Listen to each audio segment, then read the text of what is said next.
नमस्ते दोस्तों, मैं संध्या आप सबको यूट्यूब चैनल में स्वागत करती हूँ। तो आज मैं मॉडल प्रैक्टिस शीट 1 लेके आई हूँ। तो अगर आप लोग को यह वीडियो अच्छा लगेगा तो सभी को कमेंट करके बतलाना है कि जो मॉडल प्रैक्टिस सेट, इसमें जो कुल 20 प्रैक्टिस सेट है, तो सभी को एक एक करके आप प्रैक्टिस सेट करा दीजिए। तो मैं अवश्य कराऊंगी। और अगर आप लोग चाहते हैं कि नहीं मैं खुद से कर लूँगा, इसे ज़रूरत नहीं है तो मैं नहीं कराऊंगी, तो सभी को कमेंट करके बतलाना है। यह मेरा प्रैक्टिस सेट 1 है। तो अगर आप लोग चाहते हैं तो मैं लाऊंगी, नहीं चाहते हैं तो मैं नहीं लाऊंगी। तो सभी को कमेंट करके बतलाना है। तो आज का प्रश्न नंबर 1 है, महापुराण जसहर चरित्र, नव कुमार चरित्र और करकंड चरित्र किस अपभ्रंश की अवधारणा पर की गई है? तो सही आंसर, तो मैं सिर्फ सही आंसर ही बतलाऊंगी कि सही आंसर ये है। ऑप्शन आपको अच्छे से पढ़ना है। तो सही आंसर होगा ऑप्शन नंबर सी, सही होगा। दक्षिणी अपभ्रंश की अवधारणा पर की गई थी, सही आंसर होगा सी। अगला प्रश्न है,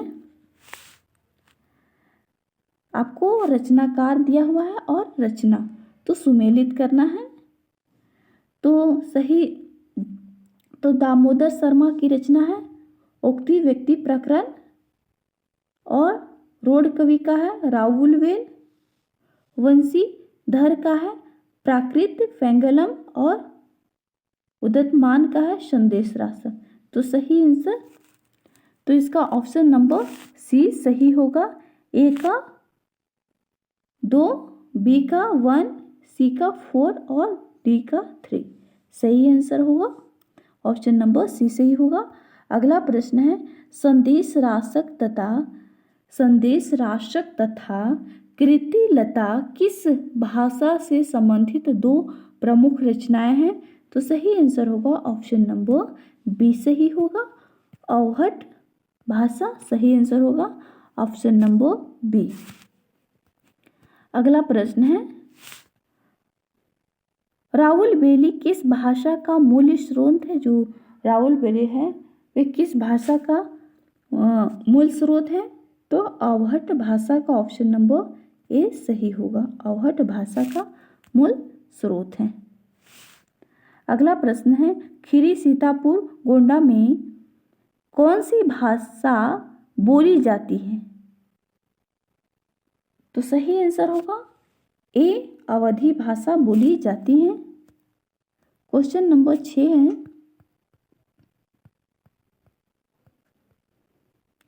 ब्रज भाषा का पहला स्वतंत्र प्रयोग करने का श्रेय किस आदिकालीन कवि को दिया गया है? तो सही आंसर होगा ऑप्शन नंबर बी सही होगा, अमीर खुसरो को दिया गया है। मैंने कई बार परीक्षण किया कि खड़ी बोली में कुछ कविता बनाऊं, पर मेरे चिंता अनुसार नहीं बनी। यह निश्चित होता है कि ब्रज भाषा में ही कविता करना उत्तम होता है। यह कथन है वे किसका है? तो सही आंसर होगा ऑप्शन नंबर डी सही होगा, भारतेंदु हरिश्चंद्र का कथन है। अगला प्रश्न है, खड़ी बोली, जो शब्द है कठोरता का घोतक है।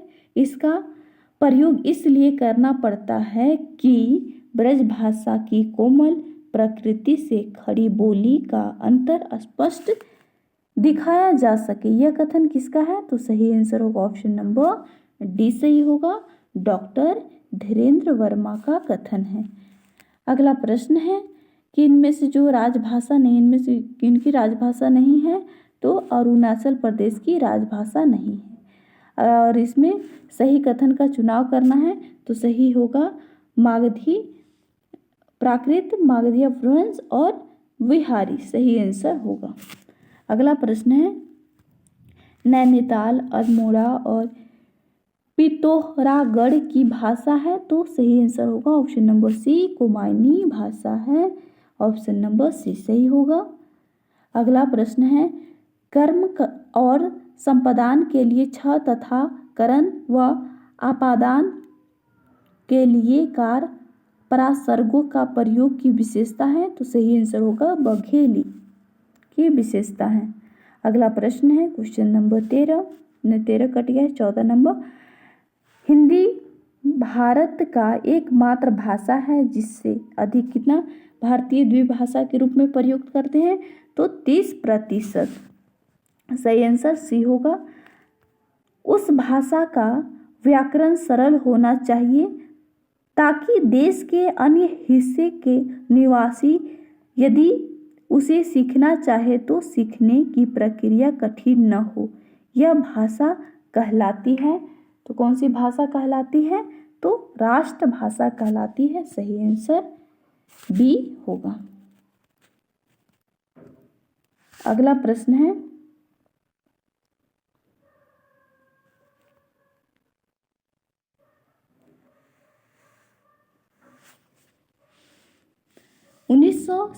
ईस्वी में मद्रास में संपन्न हुए हिंदी साहित्य सम्मेलन में यह प्रस्ताव रखा गया कि कांग्रेस की सारी कार्यवाही हिंदी में हो। यह प्रस्ताव सर्वसम्मति से पारित किया गया था। यह प्रस्ताव रखने वाले व्यक्ति कौन थे, तो सही आंसर होगा ऑप्शन नंबर डी, चक्रवर्ती राजगोपालाचारी। सही आंसर होगा ऑप्शन नंबर डी सही होगा। इंग्लैंड के विद्यालयों में आजकल भाषा सिखाई जा रही है। कौन सी भाषा सिखाई जा रही है, तो सही आंसर होगा मंडारिन। सही आंसर डी होगा।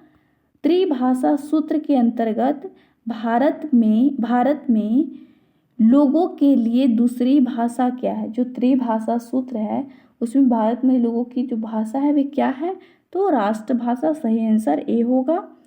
अगला प्रश्न है, राज्य के विधानमंडल में कार्य राज्य की राजभाषा व राज्य भाषाओं में या हिंदी में या अंग्रेजी में किया जाएगा। यह अनुच्छेद किस अनुच्छेद में है, तो सही आंसर होगा ऑप्शन नंबर सी 210 में। अगला प्रश्न है, राष्ट्रपति ने संविधान के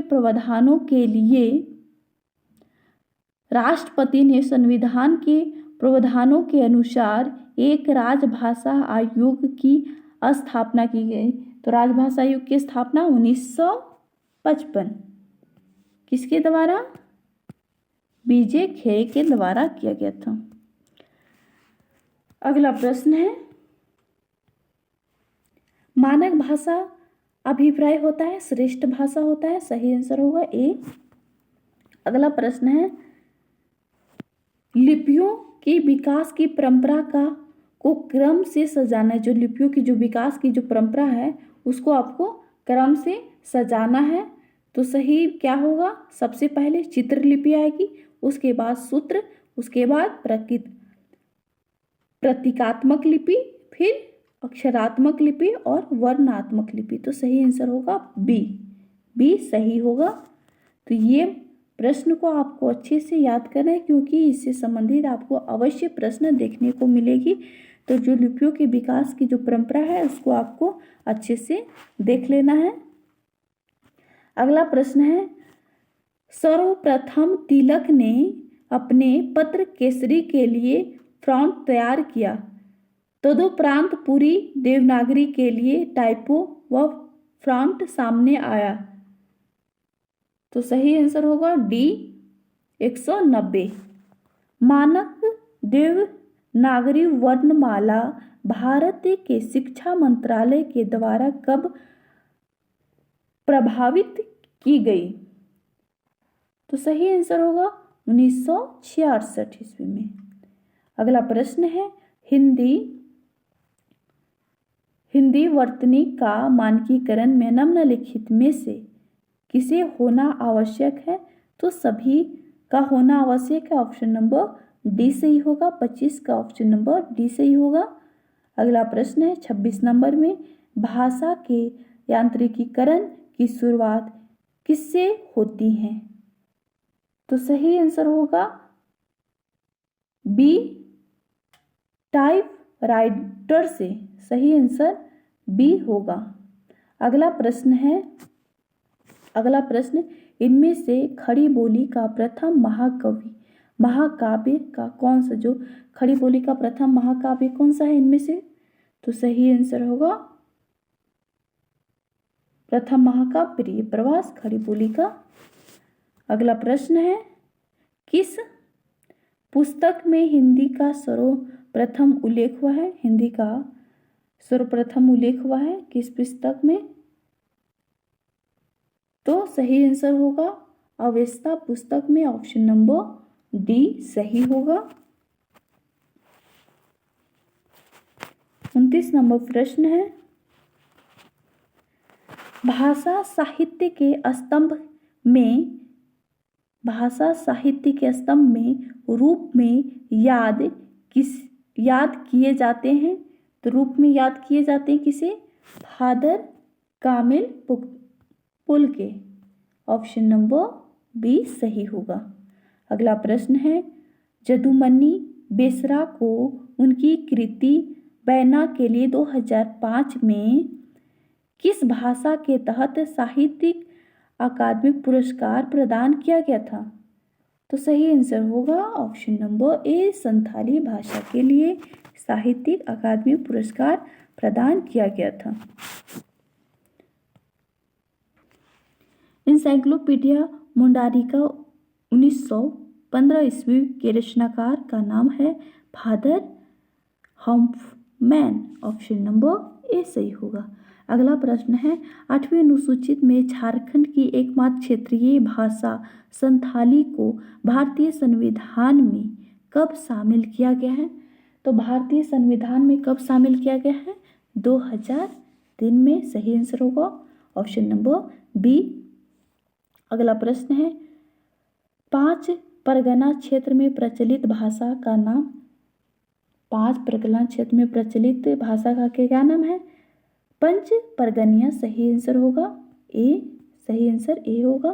अगला प्रश्न है, झारखंड की एक क्षेत्रीय भाषा को संपर्क भाषा के रूप में पूरे झारखंड के सभी भाषा भाषियों के बीच प्रचलित है? तो सही आंसर होगा डी, नागपुरी प्रचलित है, ऑप्शन नंबर डी सही होगा। अगला प्रश्न है, साहित्य का इतिहास, जनता की चित्रवृत्ति का इतिहास, यह कथन किसका है? तो रामचंद्र शुक्ल का कथन है, ऑप्शन नंबर डी सही होगा।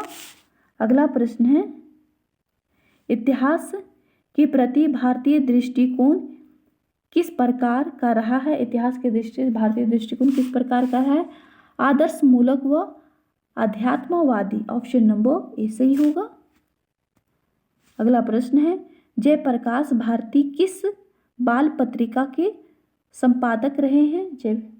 तो सही आंसर होगा नंदन, ऑप्शन नंबर ए सही होगा। इनमें से निराला किस पत्रिका से जुड़े नहीं थे?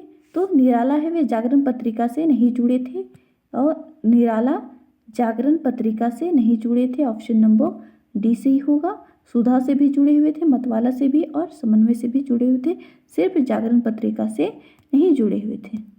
अगला प्रश्न है, वर्तमान समय में दिल्ली से राजेंद्र यादव किस पत्रिका का संपादन कर रहे हैं? वर्तमान समय में राजेंद्र यादव है वे दिल्ली से किस पत्रिका का संपादन कर रहे हैं? तो सही आंसर होगा ऑप्शन नंबर ए, हंस पत्रिका का संपादन कर रहे हैं, ऑप्शन नंबर ए सही होगा। आचार्य रामचंद्र शुक्ल ने भक्ति आंदोलन के उदय का कौन सा प्रमुख कारण इनमें से माना? जो भक्ति आंदोलन का प्रमुख कारण कौन सा माना है? तो हिंदुओं की पराजित मनोवृत्ति, ऑप्शन नंबर बी सही होगा। हिंदुओं की पराजित मनोवृत्ति, ऑप्शन नंबर बी सही होगा। अगला प्रश्न है, इनमें से कौन सा संत काव्य की नहीं है? जो इनमें से कौन से जो संत काव्य की जो विशेषताएं हैं इनमें से नहीं है, आपको बतलाना है। तो सही आंसर होगा ऑप्शन नंबर डी सही होगा। वर्ण व्यवस्था का समर्थन, ऑप्शन नंबर डी सही होगा। ये नहीं है, बाद बाकी ये सभी सही है।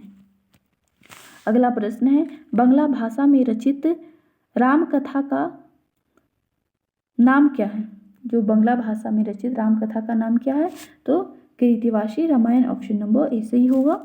अगला प्रश्न है, कौन सी नायिका किस काव्य ग्रंथ की है? जो कौन?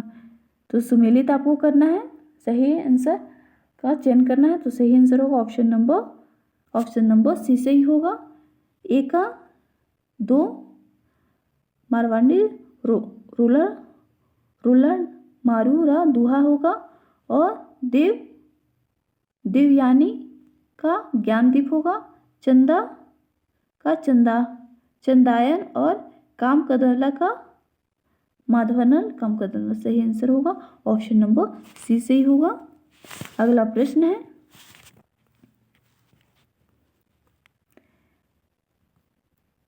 इनमें से क्षेमेंद्र की रचना कौन सी है जो राम कथा है? इनमें से जो क्षेमेंद्र की कौन सी रचना है जो राम कथा है? तो रामायण मंजरी। ऑप्शन नंबर ए सही होगा, रामायण मंजरी। अगला प्रश्न है, जन्म ग्वालियर जानियो मथुरा बसी ससुराल, यह पंक्ति किस कवि के विषय में कहा गया है? तो यह पंक्ति है वे बिहारी के विषय में कहा गया है। अगला प्रश्न है, जयपुर नरेश प्रताप शाही के दरबार में रहने का श्रेय किस कवि को मिला था? तो सही आंसर होगा ऑप्शन नंबर सी, सेनापति को मिला था। अगला प्रश्न है, इनमें से कौन सी कवि जो इटावा का निवासी माना जाता है? इनमें से जो कौन से कवि हैं जो इटावा का निवासी माने जाते हैं? तो सही आंसर होगा ऑप्शन नंबर डी सही होगा, देव कवि इटावा का निवासी माने जाते हैं। अगला प्रश्न है, बागन में बगरयू बसंत है, यह पंक्ति किस रीतिकालीन कवि की है? तो सही आंसर होगा ऑप्शन नंबर बी, सेनापति की है। अगला प्रश्न है, रनित भीग घंट वाली झरिन दान मधुनीर में किस ऋतु का वर्णन बिहारी के किया है? तो किस ऋतु का बिहारी ने वर्णन किया है? तो सही आंसर होगा बसंत ऋतु का, ऑप्शन नंबर डी सही होगा। ब्रह्मा संप्रदाय के संस्थापक इनमें से कौन है? तो सही आंसर होगा D, Rajaram Mohan Roy. Option number D सही होगा, ब्रह्मा समाज के संस्थापक राजाराम मोहन राय हैं। अगला प्रश्न है, भारत में थियोसॉफिकल सोसाइटी के कार्य को आगे बढ़ाने का श्रेय किसको है? तो श्रीमती एनी बेसेंट का। ऑप्शन नंबर बी सही होगा, ऑप्शन नंबर बी सही होगा। मध्य प्रदेश की राघवगढ़ रियासत के राजकुमार इनमें से कौन थे? तो सही आंसर होगा ऑप्शन नंबर ए सही होगा, प्रताप नारायण मिश्र। हो होरी किसकी काव्य कृति है? तो सही आंसर होगा अंबिका दत्त व्यास की कृति है। अगला प्रश्न है, मैथिली शरण गुप्त की रचना इनमें से कौन सी नहीं है? इनमें से जो कौन सी रचना है जो मैथिली शरण गुप्त की नहीं है? तो सही आंसर होगा ऑप्शन नंबर सी, हित तरंगिनी। तो हित तरंगिनी किनकी रचना है सभी को कमेंट करके बतलाना है। अगला प्रश्न है, इनमें से चिरगांव झांसी में रहा, तो किसका संबंध है? चिरगांव झांसी से रहा है 55 का। सही आंसर बतलाना है, तो सही आंसर होगा सियाराम शरण गुप्त का। सियाराम शरण गुप्त किसके भाई हैं? सभी को कमेंट करके बतलाना है। अगला प्रश्न है, कमायनी में किस दर्शन की अभिव्यक्ति हुई है? तो कमायनी में किस दर्शन की अभिव्यक्ति हुई है? तो सही आंसर होगा शैव दर्शन की अभिव्यक्ति हुई, ऑप्शन नंबर डी सही होगा। अगला प्रश्न है, ले चल मुझे बुलावा देकर मेरे नाविक धीरे धीरे, इस पंक्ति के आधार पर प्रसाद पर क्या आरोप लगाया था? तो सही आंसर होगा पलायनवादी होने का सही आंसर होगा ऑप्शन नंबर बी। अगला प्रश्न है, राम की शक्ति पूजा का कथानक प्रतीक रूप में घोषित करता है? तो सही आंसर होगा सत्य की असत्य पर विजय, ऑप्शन नंबर डी। अगला प्रश्न है, इनमें से कौन सा उपन्यास नागार्जुन के आंचलिक उपन्यास? इनमें से जो कौन सी जो उपन्यास है वे नागार्जुन के आंचलिक उपन्यास है? सही आंसर होगा रतिनाथ की चाची, ऑप्शन नंबर ए सही होगा। वीरेंद्र जैन का कौन सा उपन्यास इनमें से जो वीरेंद्र जैन का कौन सा उपन्यास है इनमें से? तो सही आंसर होगा पार, ऑप्शन नंबर बी सही होगा। अगला प्रश्न है दारुलसफ़ा उपन्यास के रचनाकार कौन है? तो सही आंसर होगा ऑप्शन नंबर सी राजकृष्ण मिश्र, ऑप्शन नंबर सी सही होगा। विश्वबाहु परशुराम नायक उपन्यास के रचयिता कौन है? 62 नंबर का सही आंसर होगा Vallabh Doval, option number D सही होगा। असलाह किस उपन्यासकार की कृति है? 63 का सही आंसर होगा option number D Giriraj Kishore, option number D सही होगा। अगला प्रश्न है अज्ञे का कहानी नहीं, इनमें से जो कौन सी जो कहानी है वे अज्ञे का कहानी नहीं है? तो सही आंसर होगा ऑप्शन नंबर बी कोठरी की बात अज्ञे की कहानी नहीं है। अगला प्रश्न है काम, भावना एवं यौन समस्याओं पर कहानियां लिखने वाले कहानीकार का क्या नाम है? तो सही आंसर होगा B RC. Prasad Singh, option number B सही होगा आर.सी. प्रसाद सिंह, मैंने सी बोल दिया, तो ऑप्शन नंबर बी सही होगा। अगला प्रश्न है वसीयत कहानी के लेखक का नाम बतलाइए। जो वसीयत कहानी के जो लेखक का नाम बतलाना है, वसीयत कहानी के लेखक का नाम क्या है? तो सही आंसर होगा भगवती चरण वर्मा। अगला प्रश्न द्वितीय विश्व युद्ध की घटनाओं पर आधारित कहानी संकलन संगीनों का साया किसकी कहानियों का संग्रह है? तो प्रभाकर माचवे। अगला प्रश्न है इनमें से कौन सा नाटक बालकृष्ण भट्ट का नहीं है? तो सही आंसर होगा ऑप्शन नंबर सी तथा संवरण, ऑप्शन नंबर सी सही होगा। अगला प्रश्न है भारतेंदु के प्रहसनों की रचना का मूल उद्देश्य इनमें से क्या मूल उद्देश्य है? 70 का सही आंसर होगा व्यंग्य के द्वारा समाज की कुरीतियों का समापन, सही आंसर बी होगा।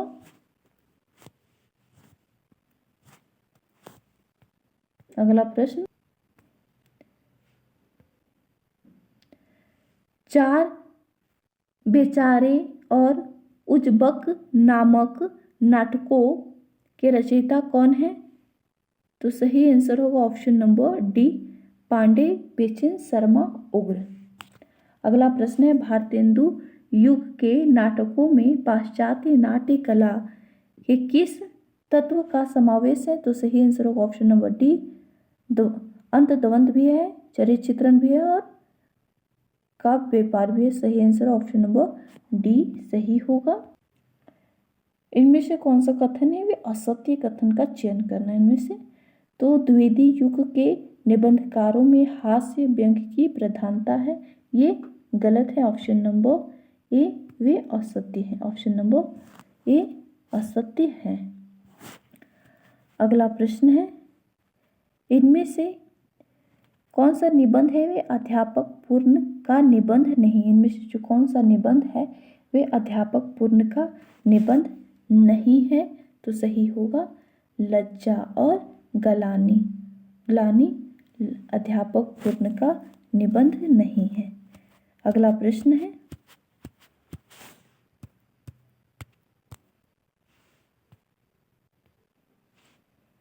तो आज का अंतिम प्रश्न है किस निबंधकार के निबंधों को हिंदी निबंध का आदर्श कहा जाता है?